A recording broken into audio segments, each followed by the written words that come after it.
guys, welcome back to Shower Thoughts with Sarah Schauer. This is a podcast for left and right brainers. Anyone with a brain stem, anyone with a spinal cord, anyone with just a nervous system that works or does not, or, I have some numbness in my feet. I think that's from an iron deficiency, but then I found out I was gluten intolerant, so, malabsorption, likely B12. I should get into that, or iron. See, I know. The thing is already talked to my primary care physician, and she was like, oh, and then also, thank you, everyone, for joining me. This is going to be, I'm going to attempt to do part 2 to why AI will never replace us, because my entire thought process has just been derailed. Now, Charlie Kirk was recently, he's no longer with us, right? And what I want to comment on more than that is what happened, what is now going to happen, and what happened when the crowd reacted and the world reacted, because I think it is very revealing. And I talk about emotions and sense of self a lot, and I have a theory that, we'll get to it. So we're going to warm up before we get into that shower. Now, so what happened to me this week? I went on my date with my with my butch, and we had this very nice time. We had like acai bowls, and then we went, shopping. We went to a couple like thrift stores that were so cute. We went antiquing, and we got some like jewelry, which was really nice. And then we just had like a really nice date at this like gluten-free restaurant. It was so nice. It was literally so perfect. And of course, afterwards it did get erotic, quickly erotic. Very, very happy about that. So that went really well. Also, I launched my book club. So my book club is going to start September 22nd, which is a Monday. Now, the original time is like Monday at 7 p.m. because that's when I could schedule it in. It's every other week, right? And bi-weekly. Or bi-weekly means twice a month. That always throws me off. I understand, just remember. But bi-weekly sounds like it would be twice a week. No, it's twice a month. I don't want to get into it. But yes, so I launched that, and a lot of people joined. So I put the announcement on Substack, but it will be hosted on Patreon because I know how to navigate that a lot better. But then the thing is I got a bunch of people from the East Coast and international folks, mainly Europeans. I did have one person reach out from Malaysia and one person reach out from Australia afterwards. So I see you. I hear you. I'm really sorry if I can't accommodate your time zone. I will try next time. It's really hard to find a time zone, but so since I'm going to be hosting at 7 p.m. Pacific Standard Time on Monday, a lot of my East Coast people were like, oh, I can't make that. And a lot of my international people, mainly the Europeans, because mainly Europeans at the time of when I put it out, reached out. So I am going to come up with a second date. Hopefully it's going to be a Sunday. I'd have to host it by I think 11 a.m. or 10 a.m. Pacific Standard Time, and that would be 1 p.m. for people on the East Coast, and then 7 p.m. Paris time. And so I ran that by my Instagram story watchers, and my international crowd were like, my Europeans were like, yes, that will work. And then East Coast people were like, yes, that will work. So I'm going to do it on... I need to rearrange this, but by the time this episode goes out next week, I'll have, everything updated on my Substack and my Patreon, which will be linked below. I would love to have you guys join the book club. If it's, I do want people to show up for the book club, having read the first 2 chapters, and it's going to be Life in 3 Dimensions by Shigehiro Oishi. He has a PhD, and he wrote Life in 3 Dimensions, How Curiosity, Exploration, and Experience Make a Fuller, Better Life. So I did ask people to read the first 2 chapters before they showed up, and I don't care if you read the physical book. I know that this is a book club, but if I care about learning, if you absorb the information in a way that works for you, if you listen to the audiobook, I am so happy for you. If you show up and you listen, you do not have to participate. I know that I wouldn't expect that. I am, foreseeing like some people. I'm like just so excited because I know that I'm gonna ask a question about the book, and then one of you guys is gonna have read it because it's a book club, and someone is gonna be like, I have an answer to what you just said, and then I'm gonna have to mute the mic for a second because someone is thoughtfully responding to me in real time. I don't care if they agree or not. They're thoughtfully responding. I know I'm gonna have to mute the mic, and all everyone is gonna see is me hunched over, like dry heaving next to the table because I'm just so excited that someone is answering my question in real time. So everyone's gonna watch me like, cat cow, like just ever so slightly, and then I'm gonna like come back up, unmute my mic, and be like, "Thank you. Yes, that was very insightful. You have a good point." Like I'm so excited. You guys are gonna read with me, and the thing is I don't want to scare you all from joining this. It does cost money, but it's because I'm putting a lot of effort into it, and there will be a lot of notes. And this is more than a book club; it will be like a learning thing. If you think that I'm just gonna read this book and then like not add like a whole bunch of anyway, but I don't want to say that I'm assigning you guys anything. It's more just like I think that you'll really, if you like the first 2 chapters, right? I'm hearing that a couple people, because I'm going to predict that some people will like the first 2 chapters. I mean, they're going to like all the chapters. And I'm going to be like, if you guys like that, then this is what I found. Just plug it in, like put it in there if someone, is like, I wish they would expand more upon that. And I'd be like, I hear you. That's what I thought too. And then I'll slip that in there. So yes, but it's on my Patreon, my Substack, if you'd like to join. The thing is why I originally didn't want to do it on the Sunday is because if it starts not next Sunday, or no, it's 2 Sundays from now, and then it skips, it's going to go to October 5th, which is my birthday. I'll be 31. So the international folks and the East Coasters who join my Sunday book club, I don't know if it's rude. I don't want to make them, you don't have to participate, but I'm going to ask them if they want to sing me happy birthday. They don't have to. Or like wear like a party hat. You don't have to.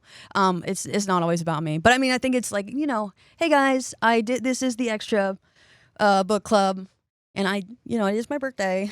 I would like, and then no, actually it would just be rewarding enough if people chimed in and gave me their honest opinion about the book.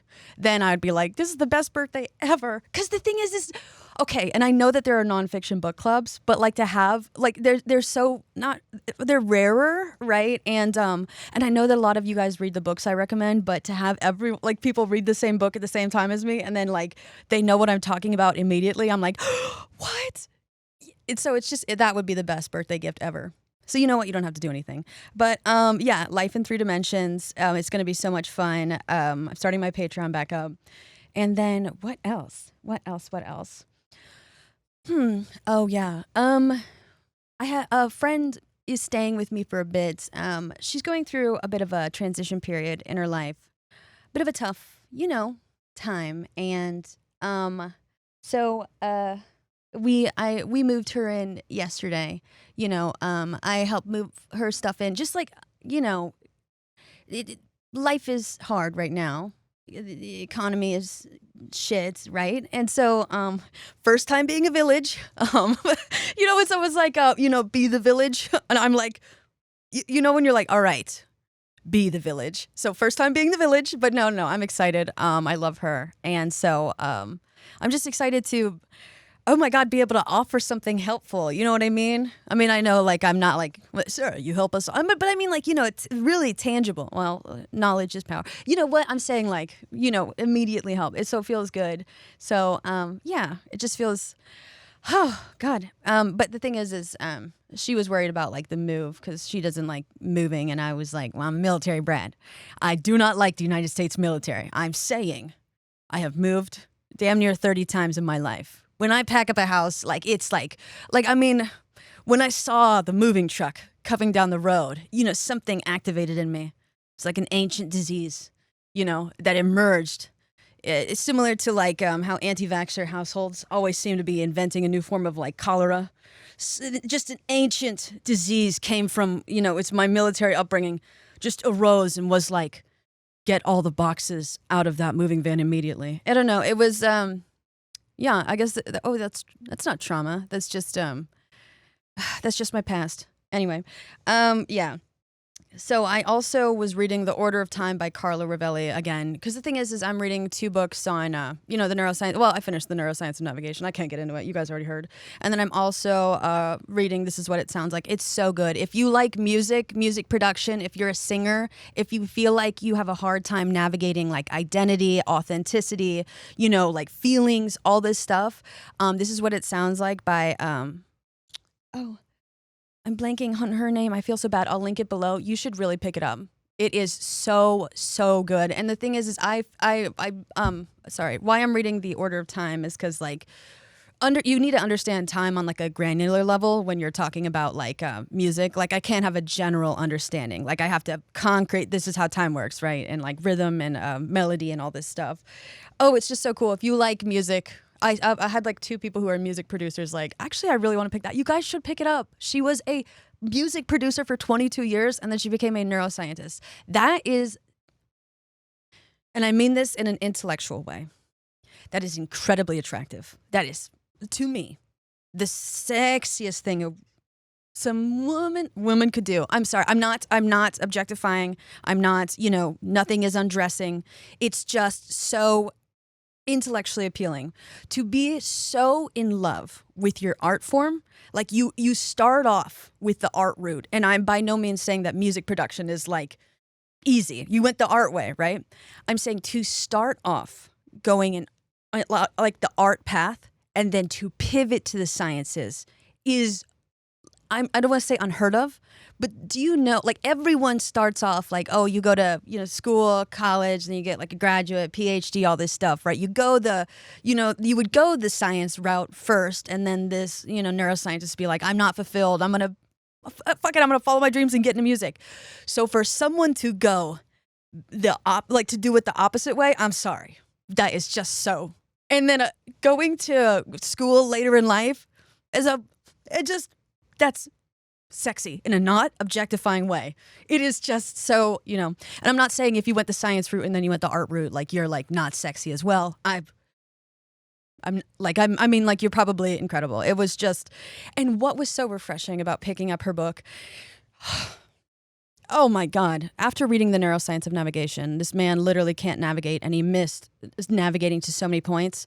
To then pick up a book by a neuroscientist who's talking about music, and she knows music, right? This man didn't even know navigation, right? He was just interested, and then he like missed a whole bunch of points. This woman knows her shit. She doesn't just know her shit scientifically, she knows it like artistically, right? So you know how you guys like how I speak, how I like translate, like science to art? She can do it. She cut out the middleman. If you like how I speak, you will love how she speaks, because she has like a hybrid way of speaking. It's so fun. I'm sorry. I'm like just excited. Yeah.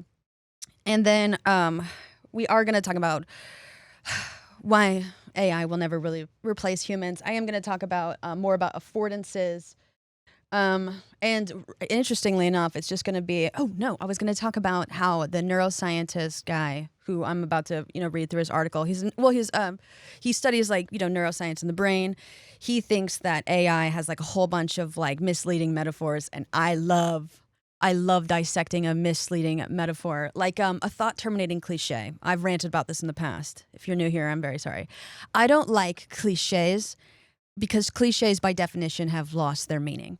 I really don't like therapeutic cliches, right? Like, where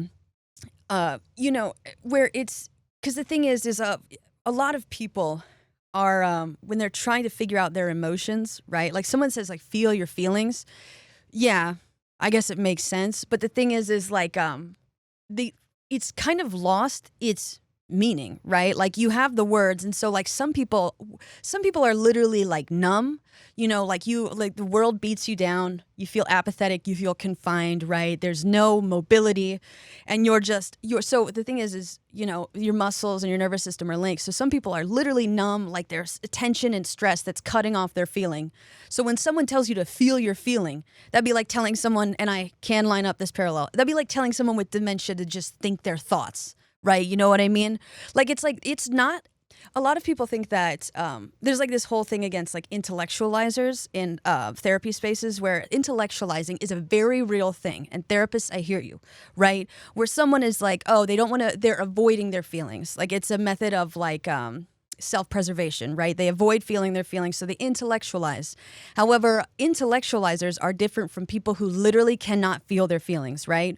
Like they are detached. Maybe they're, like their feeling is like they're numb. They're just so overwhelmed, bombarded by sensations, constantly stressed. It's like I am not avoiding feeling my feelings. I am not getting any sensory, any feeling input, right?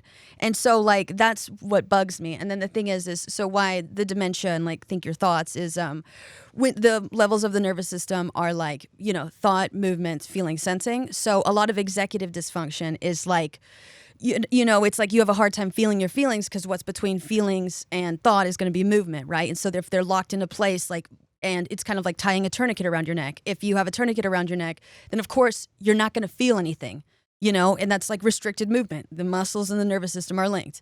And so telling someone who literally is like having executive dysfunction or like they're numb and the thing is right beneath like thought is movement. And so if you experience executive dysfunction, if you experience right beneath it motor dysfunction, that's where you get dementia and Alzheimer's, right? And so like it's just like the going down the level of dysfunction. These people are not avoiding feeling. They're not they genuinely cannot feel or organize their thoughts, right? In order to it's they need your help. So I don't like therapeutic cliches. I don't like when people get lumped all into one. Intellectualizers, very real. Absolutely. Very real. And I am not saying that people with executive dysfunction are on the same level of, disabling effects or disability as someone who has dementia or Alzheimer's, but they are both, incredibly distressing and they are like very inhibiting. And so it's just, if you're talking about levels of dysfunction, then that's where that parallel gets lined up. I'm not saying they both experience the same things and it's the same amount of, traumatizing for them or, loved ones. But yeah, we're going to talk about why AI will never really replace human beings. Yes, let's get into it. Also, my physics people, if you're like, is the order of time good? Is it good? Does one ring rule them all? It's fab. And the thing is I am assuming that most of my physics people have seen Lord of the Rings. I think that's a safe bet. So I'm hoping that you understand what I just said.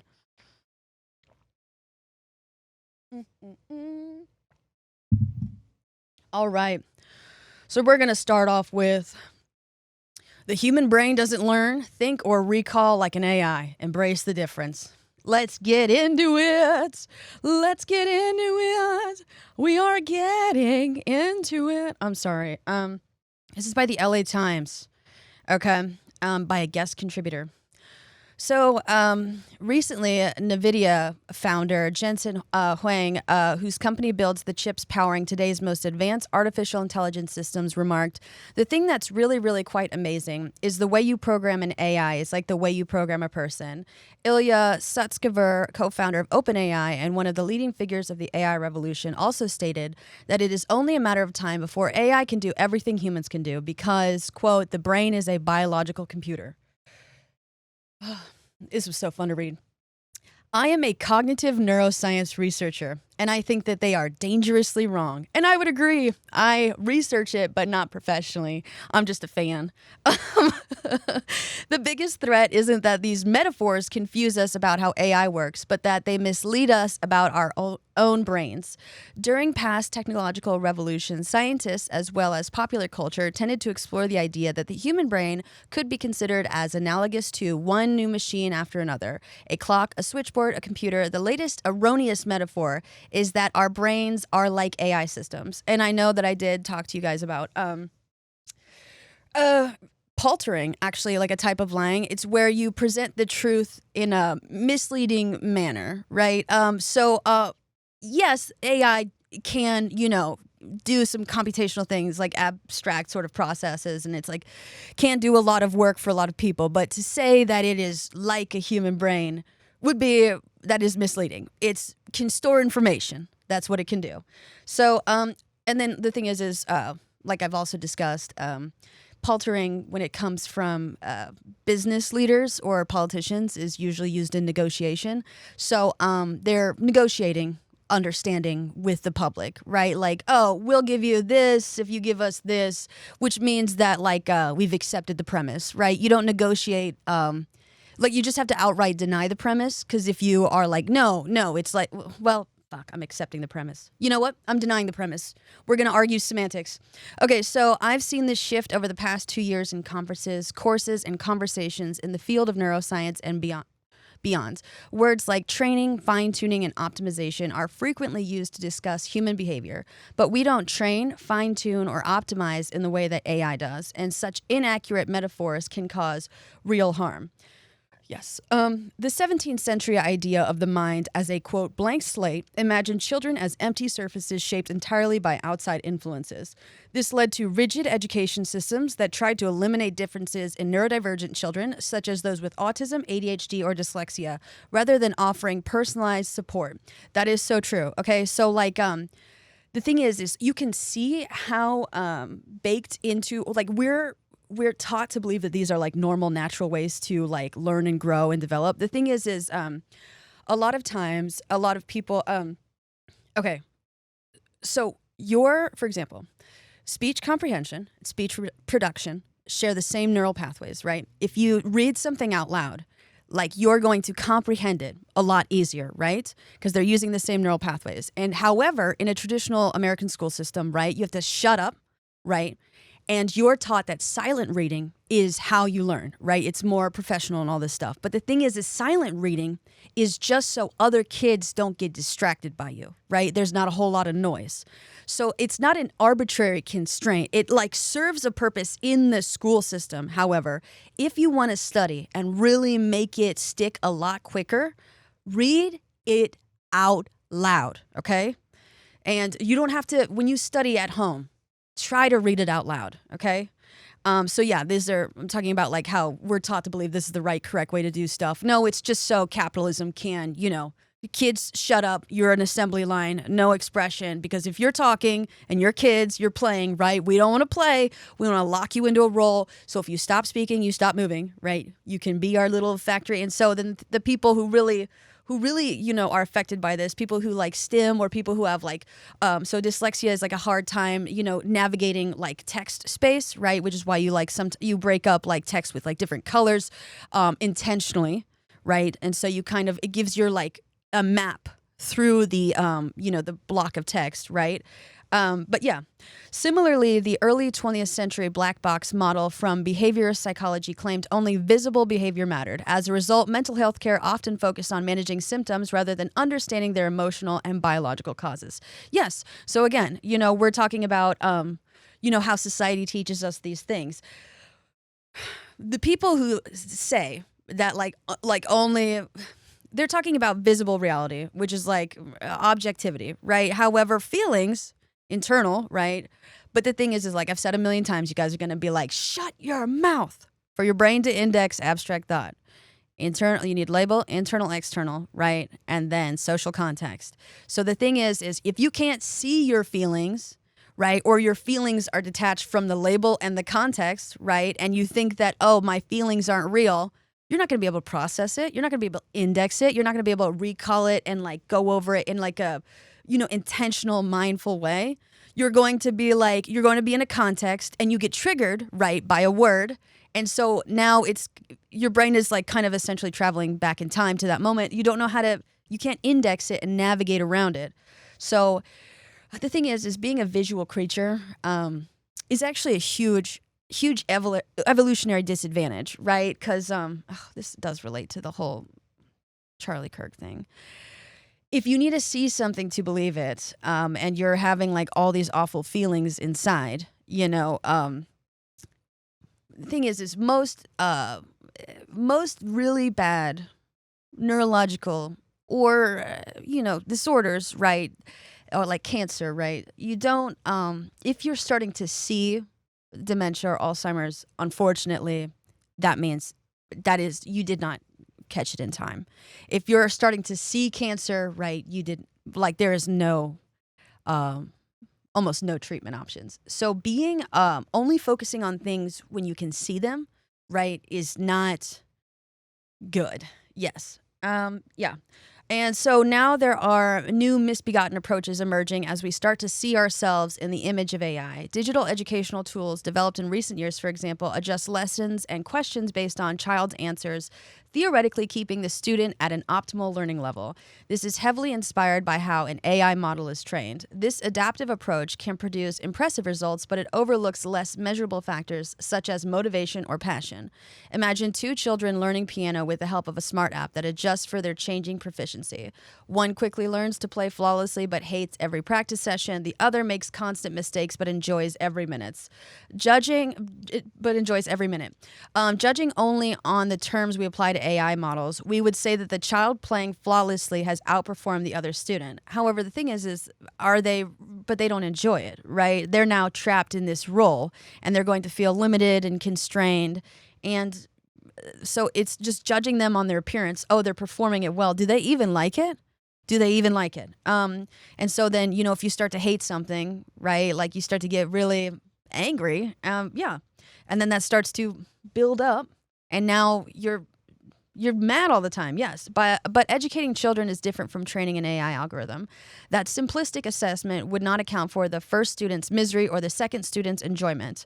And the thing is if you read Flow by that lovely Hungarian author whose name I cannot pronounce, he talks about how enjoyment is a skill, right? And flow state lies smack dab between boredom and anxiety, right? And it's how you get to that level is you have to have increasing complexity with increasing skill. And the thing is that's why you need to pursue happiness, right? Pursuing happiness in a structured way is enjoyment. A lot of people, when they, they have free time, or they like sit down and they're like not working, they actually kind of have less enjoyment when they're relaxed. And the thing is this is going to sound paradoxical, and I understand that for a second. You do need to structure your free time. Not saying you need to be productive in your free time, but it needs to follow kind of a logical structure so your brain can make sense of it, right? If you're like laying on the couch and there's no, you don't have to do anything. You don't have to do things at all times. I'm saying that enjoyment, right, is kind of like soccer, right? You can have fun playing soccer, but soccer is structured play. A lot of times when we have playful moments, we don't have any rules, right? And so imagine playing a game with someone. It's going to be fun at first, and maybe you might dink around, but after a certain time, it's I'm bored. There's no rules to this game. Or there's too many rules to the game and you're and then it's that whole phenomenon of when you walk into a party and someone's like, let's play a board game or a game I came up with. And it's like, no, please don't do this to me, right? There's too many rules, right? So you do need some structure to your playfulness. Not saying I'm just saying give it a logical sequence and then it'll be more satisfying, right? You should pick up flow. I want you to have fun. You don't have to be productive. I'm just saying structure. Okay. Educating children is different. The simplistic method would not account for the first students. Yeah, those factors matter. There is a good chance the child having fun will be the one still playing a decade from now, and they might even end up better and more original musicians because they enjoy the activity, mistakes and all. I definitely think that AI and learning is both inevitable and potentially transformative for the better. But if we will assess children only in terms of what can be trained and fine-tuned, we will repeat the old mistake of emphasizing output over experience. Yes, and that's why we're reading Life in Three Dimensions, How Curiosity, Exploration, and Experience Make a Fuller, Better Life. I wish you guys could have seen that. Sorry, I'm in a really good mood right now. This is not making me in a good. Obviously, AI is detrimental to the planet. I'm saying, if you ignore, the experience, right, of people, I've said, I've made so many episodes right now about experience is the other dimension, right? We talk about the issue with dead reckoning, right? A lot of the patriarchal society uses dead reckoning, which ignores drift, like wind and water and then landmarks. And in that case, what that would translate to is emotions and other people's separate identities, right? And it's very, very susceptible to errors and drift, right? Because they're navigating 2 dimensions, not 3. And the thing is Earth ain't flat. I don't know what you heard, but it ain't flat. So now they're way off course.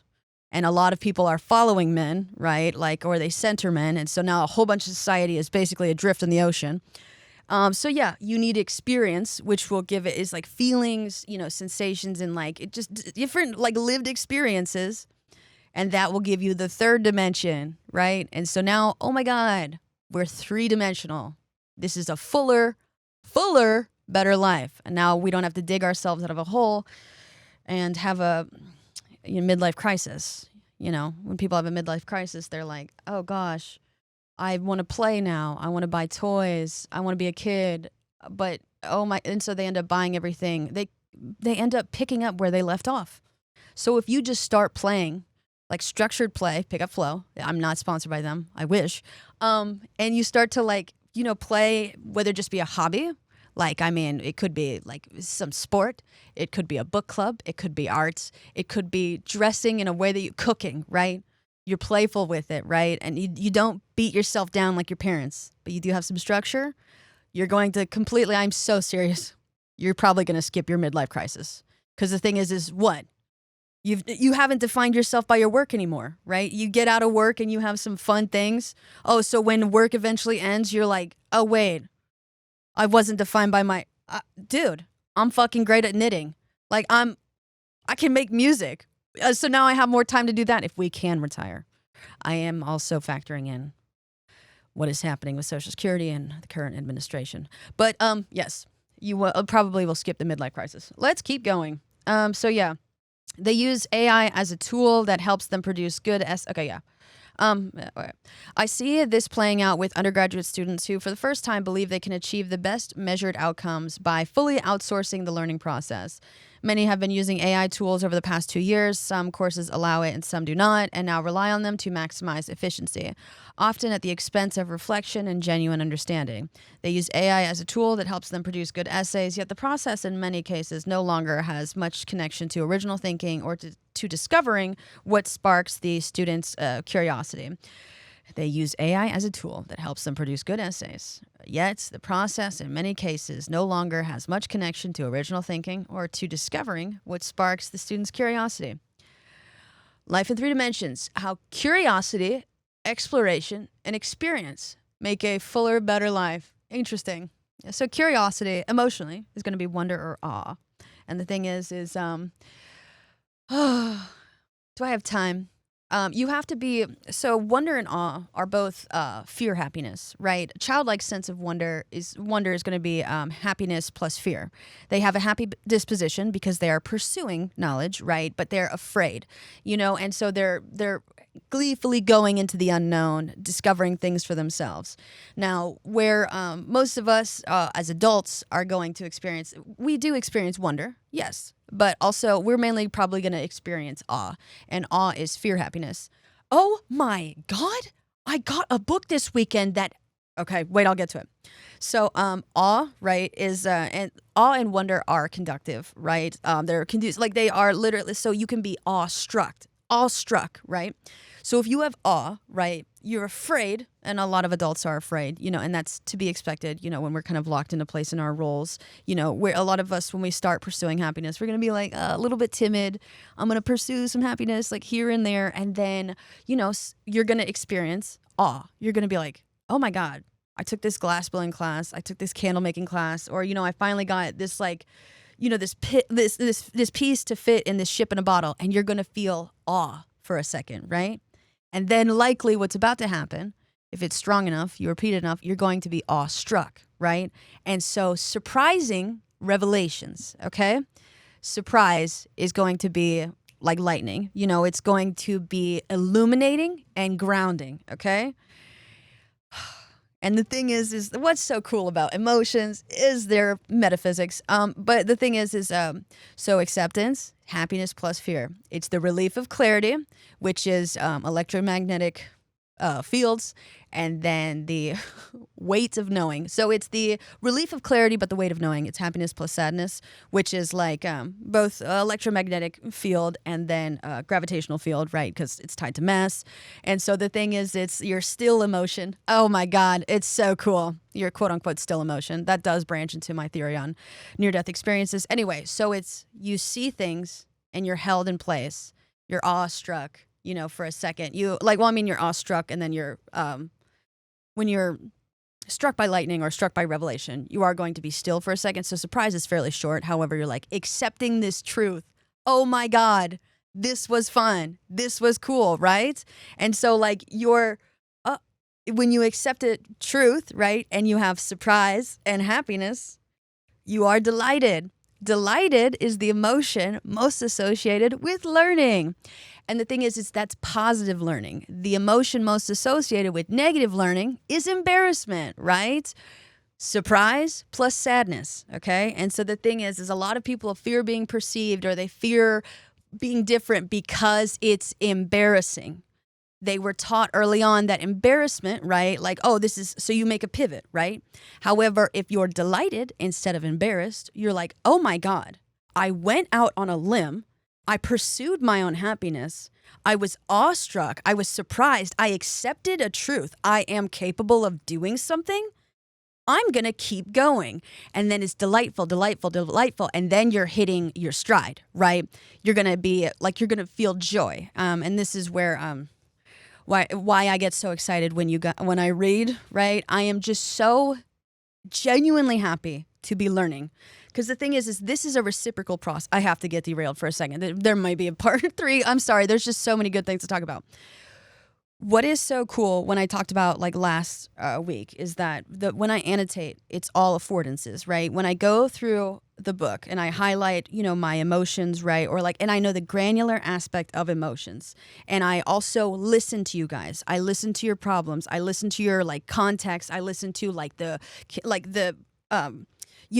lack of mobility you have. And I have to take you guys seriously, because a lot of times, and I did pick up a book on epistemic injustice. I'm mispronouncing that, but it's basically credibility. A lot of times when people describe their issues, right, they're like, oh, this person's just making an excuse. I am not passing off any judgment when you guys tell me what is going on, what you're feeling. Because if I was passing off a judgment and I study emotions, my emotions are getting in the way. So I have to listen to you guys, right? And I'm reading about neuroscience. I'm reading about sociology. And so every time I see something that doesn't immediately relate to me, I look for something that you guys have DM'd me about, or you guys have given me feedback about, right? And so why that is important, right, is because to index abstract motherfucking thought, you need label, right? So I go through and I see the term. This is the logic of it.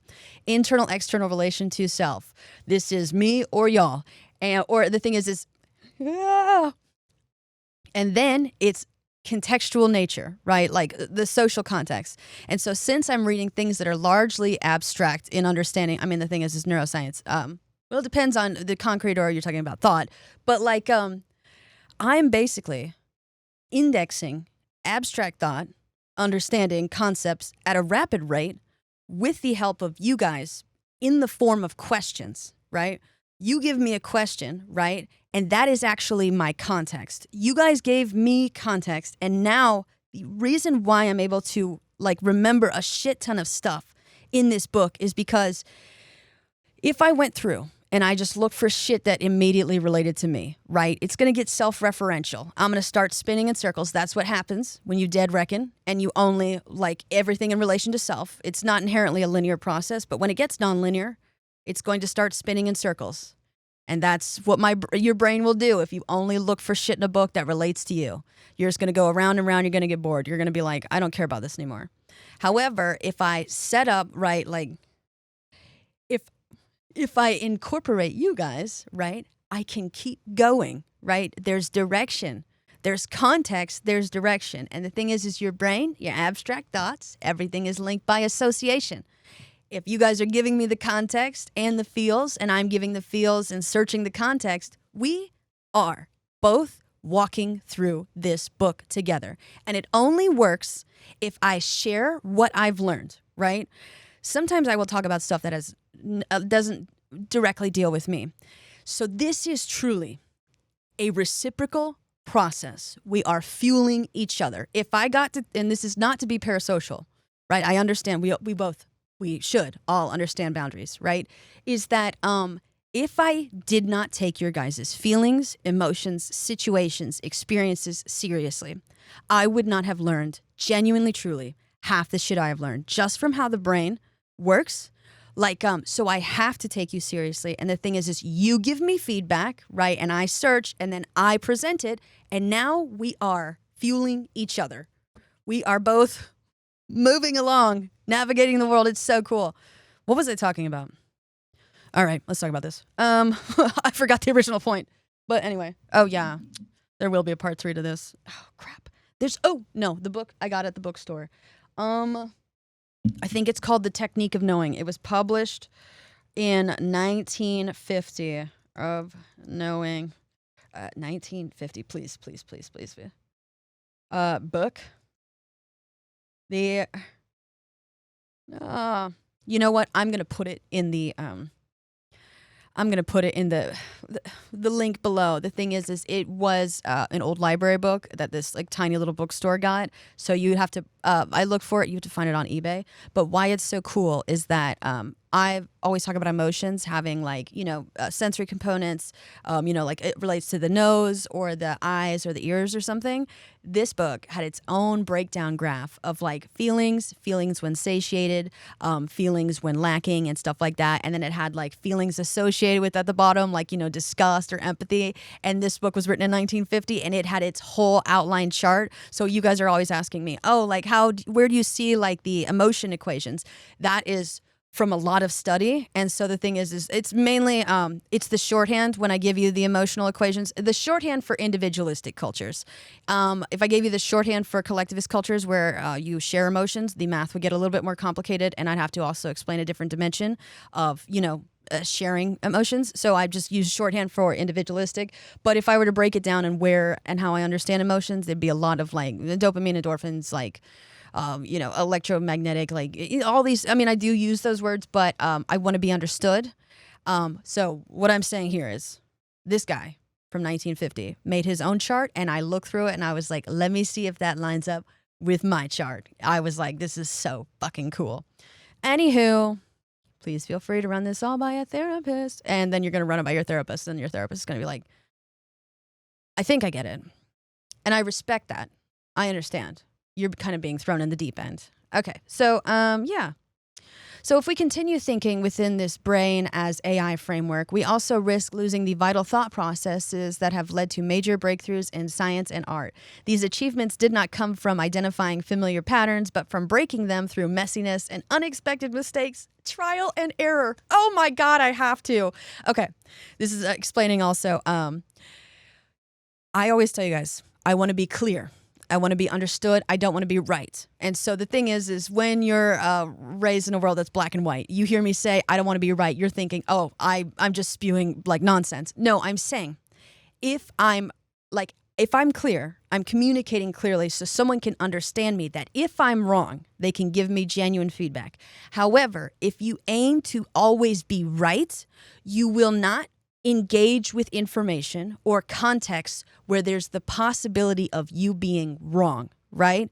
So like a lot of people who tie their worth to their work, they won't enter into these like discussions or debates where they could potentially be wrong. And so the thing is the brain is a feedback loop and now they're in an echo chamber with like-minded people. They're not learning. Again, going in circles, mentally adrift. There they go. They're going to have a midlife crisis. So if you don't aim to be right, you just aim to be clear, and you're surrounded by people who want to give you genuine feedback, you're going to learn genuinely, truly at a, so the thing is being wrong, though, is messy. If I get feedback, oh, Sarah, what you said like about that is, wrong. I hear you. I appreciate feedback. That is so cool, and I will correct that. That's why I always say run this by a therapist. It's not because I don't trust myself, but if there is the possibility of being wrong, I want you to be able to catch it because this is your life. So yeah, major breakthroughs in science and art come through people being they're like, oh, you got this wrong, you got this wrong, oh, this doesn't look right, and then you keep going even though you've been like not shut down, but like they're like, no, and you edit and you edit and you edit and you edit, right? And then you finally get it and it's cathartic. It's relieving, relaxing. Yeah, okay. So messiness, you need messiness. Okay. Alexander Fleming discovered penicillin by noticing that mold growing in a petri dish he had accidentally left out was killing the surrounding bacteria. A fortunate mistake made by a messy researcher that went on to save the lives of hundreds of millions of people. This messiness isn't just important for eccentric scientists, it's important to every human brain. One of the most interesting discoveries in neuroscience in the past 2 decades is the default mode network, a group of brain regions that become active when we are daydreaming and not focused on a specific task. Again, sidebar. If you also, oh my God, you guys should pick up, this is what it sounds like. If you like music, right? If you want to figure out who you are, your music taste directly relates to your default mode network, self-image. Okay. Yeah. So this network has also been found to play a role in reflecting on the past, imagining and thinking about ourselves and others, like self-image. All right.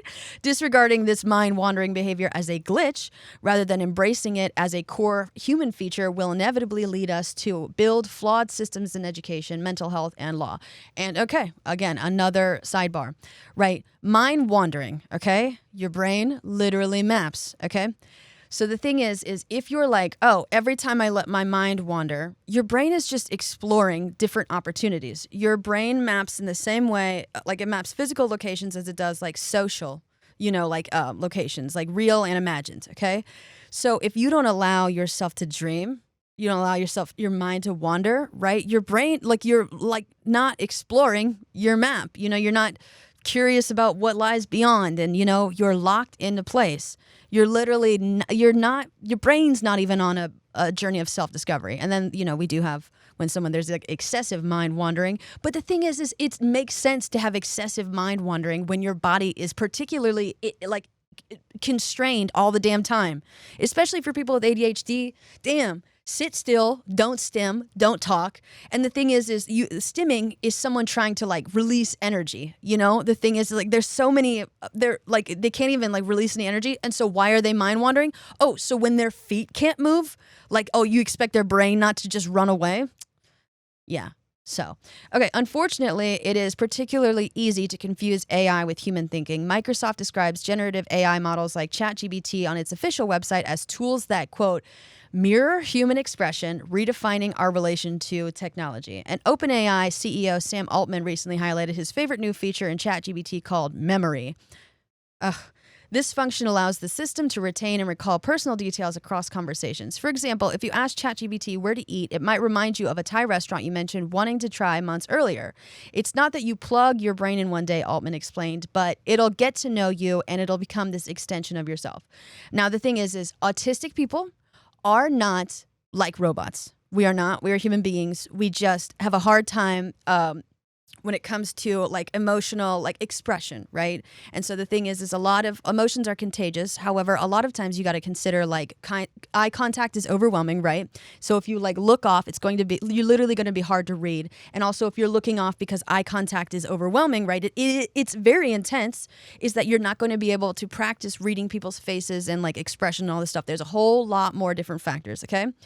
But the thing is so it's talking about Microsoft. Why I wanted to preface that is because they talked about mirroring. It mirrors human expression, redefining our relationship to technology. So yeah, this function allows the system to retain and recall personal details across conversations. Now, the thing is a lot of autistic people have talked about this, and I'm by no means saying that autistic people are like AI or we are, robots who don't have feelings. I'm saying that a lot of emotions are socialized. And so if we're not, integrated into society, our emotions will be different, but we still have emotions, right? But we can also tell you that at a certain point, when you're mirroring people for a long time, they do get this uncanny valley effect, right? Because the thing is we're not inputting our genuine feelings because our genuine feelings are not aligned usually with other people's. It's not to say we're in here. I'm saying we have different feelings and emotion types. And so the thing is if when we end up mirroring people, right, they just kind of get this uncanny feeling that they're talking to themselves, and then also when we unmask, right, a lot of us skill regress. And the thing is because we didn't have genuine feeling attached to the actions we were performing, right? And so feeling motivates action. So if the fuel, the motivation is like completely lacking and we're burnt out now, right? We are going to skill regress. It wasn't enjoyable. We did not have a good experience. Sure, we might have been good at it, but like now that some of us, I mean, when you get out of context where you don't have to mirror people anymore or mask, you're going to, and then you just feel this wave of trauma and this burnout, again, run it by a therapist, right? You're going to feel like, oh, I can't do this skill anymore. And it's just because our heart wasn't in it. And so what I'm saying is like, OpenAI and ChatGPT is just mirroring. And they're like, oh, this will work out. Any autistic person can tell you, this will not work out. It will not. And again, autistic people, not robots.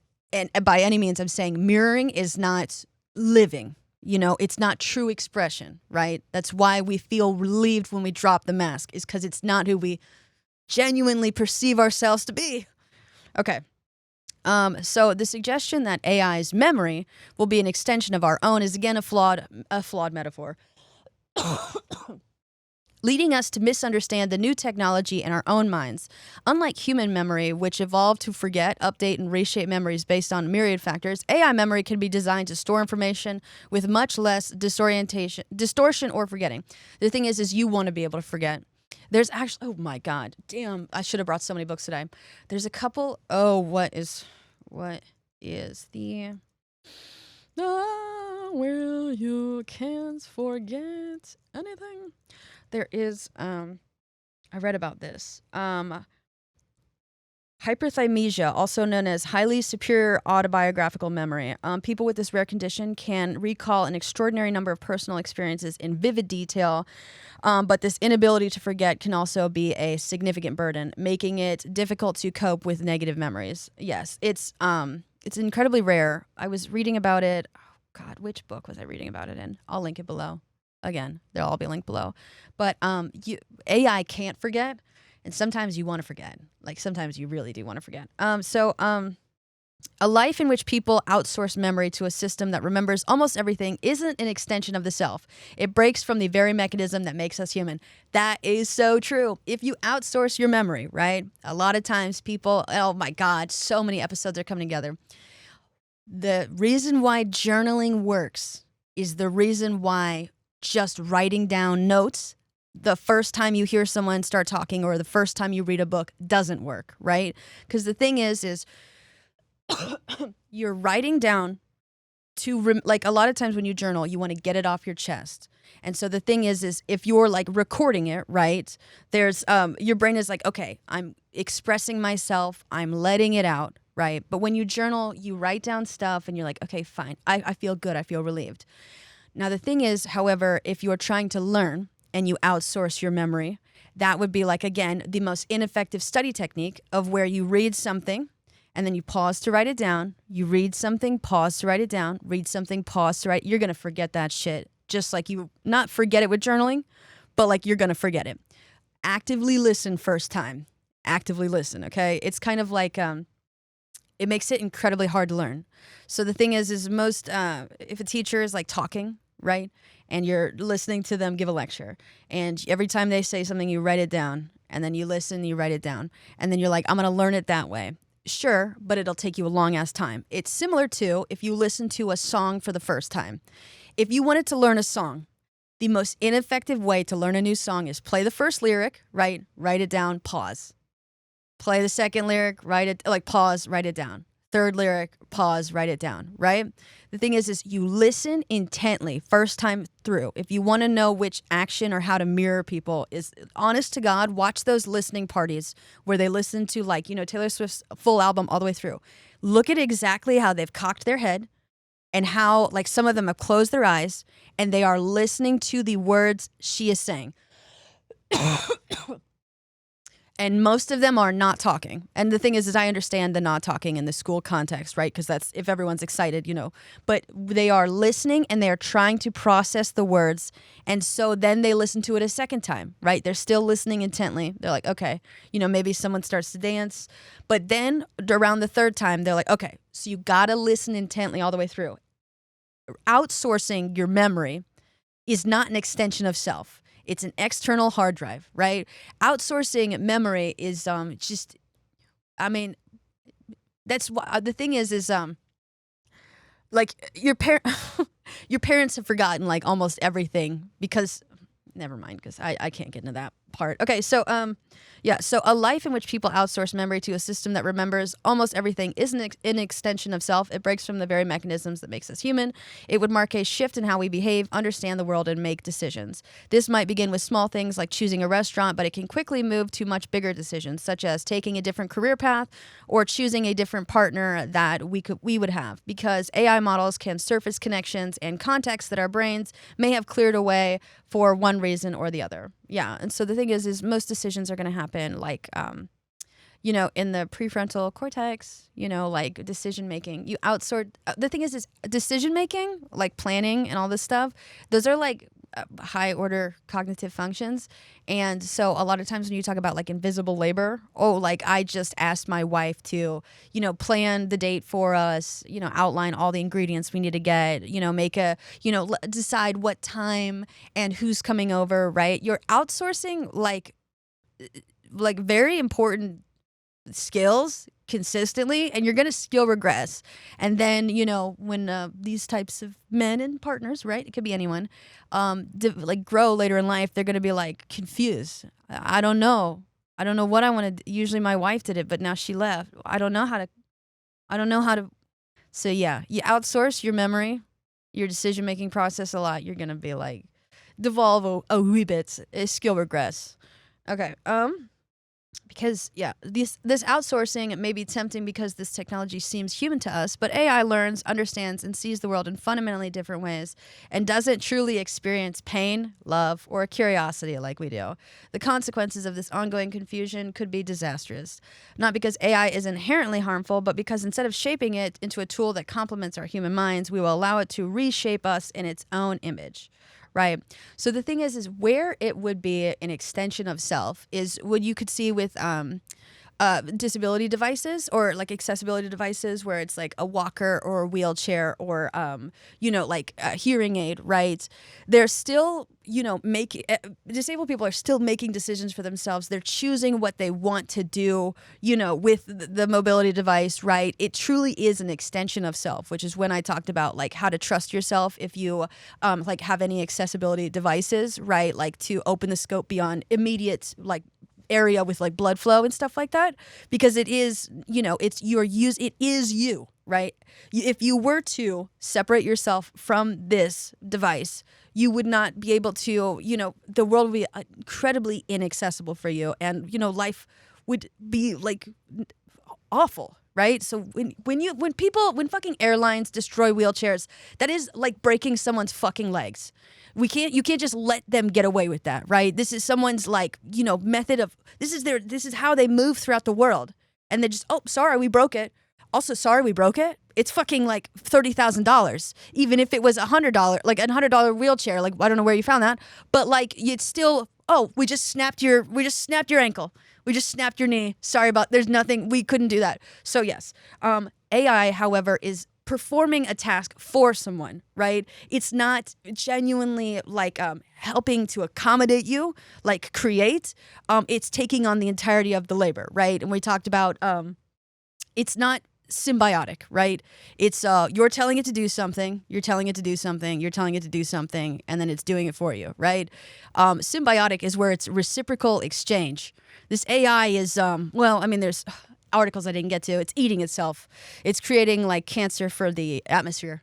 So it's actually like kind of, so it's helping humans devolve, and it's also just basically reinvented. It's just another way that we export our labor, and it's not helpful. Oh, God. Yeah, I will make a part 3. Sorry. Also, I do want to do a full outline on what happened. Well, the thing is I feel like so many, sorry, this is me wrapping up shower thoughts. I will have to do a part 3, and I'm not mad about it. I'm going to talk about the ecological perspective and like what we can be doing to help save our planet, right?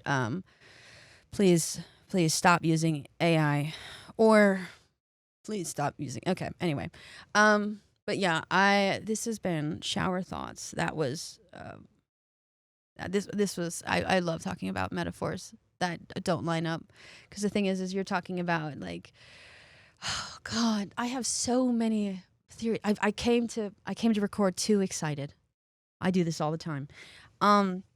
So with the Charlie Kirk situation, what I did want to talk about, because everyone's already covered all the bases, is his quote that he said, which was, I think empathy is a new age term that we came up with, and it's been incredibly damaging.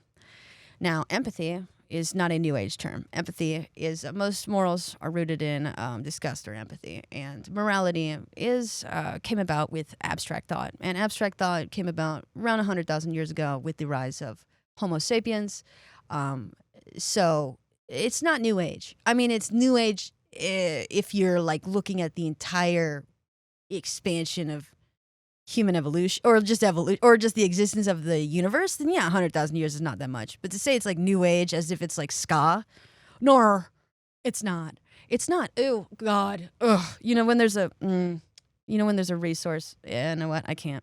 So it hasn't been peer reviewed, so I won't incorporate it, and I'm going to distance myself from it in my mind. The thing is I did just pick up a book on epistemic injustice. But so I'm like, oh, credibility. But then the thing is like I need someone else to review this before I can quote it. Empathy is not new. So I guess I would not want to damage his memory more by doing something that he believes is damaging. Now, I would like to talk about empathy and what I believe societally is going to happen or did happen after that event, and through the lens of empathy. But I can't tell you how to live your life or not. If you empathize or you don't, that's a personal decision. That's your own truth. And I'm not actually there. So sharing that emotion, we're not in the same room. It's not contagious. Anywho, but yeah, I want to talk about that, and I will do a part 3 to this. I hope you guys didn't mind my little tangents. I hope you guys join my book club. I am so excited. I can't wait to read with you guys. And then this has been Shower Thoughts. Make sure to like and subscribe on YouTube. Make sure to rate me 5 stars on Spotify, Apple Podcasts. Also,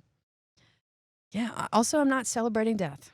I am talking about empathy, and from a pretty third person detached point of view. I'm simply study emotions. I'm making no judgment calls, and I'm not telling you how to live your life. And don't tell me how to live my life. I don't. I'll give suggestions, right? Anyway, wait. 5 stars, Spotify, Apple Podcasts. Also, follow me on Instagram. Oh, Substack and Patreon if you want to access the book club. Oh, Sarah, can I show up late? Can you show up late? I'm just happy you're there. However, if you like, and I say this with please understand. If you are like, wait, I didn't read any of this, and you ask a question, and you're like taking 5 minutes to state about how you didn't read. I mean, yes, you are paying to be there, but kind of like we really wanted to discuss with the people who read. So just sit back and just like absorb, But I mean, hey, this is the communal shower. But thank you guys so much. I had so much fun recording this one. I've got so much stuff to say. I've got so much stuff to outline. I'm going to help my friend. When I get back, I have to move some stuff out of some closets so she has space to put her stuff. And I was going to show her where Trader Joe's was. Anywho, thank you guys so much for listening. And I will talk to you next week.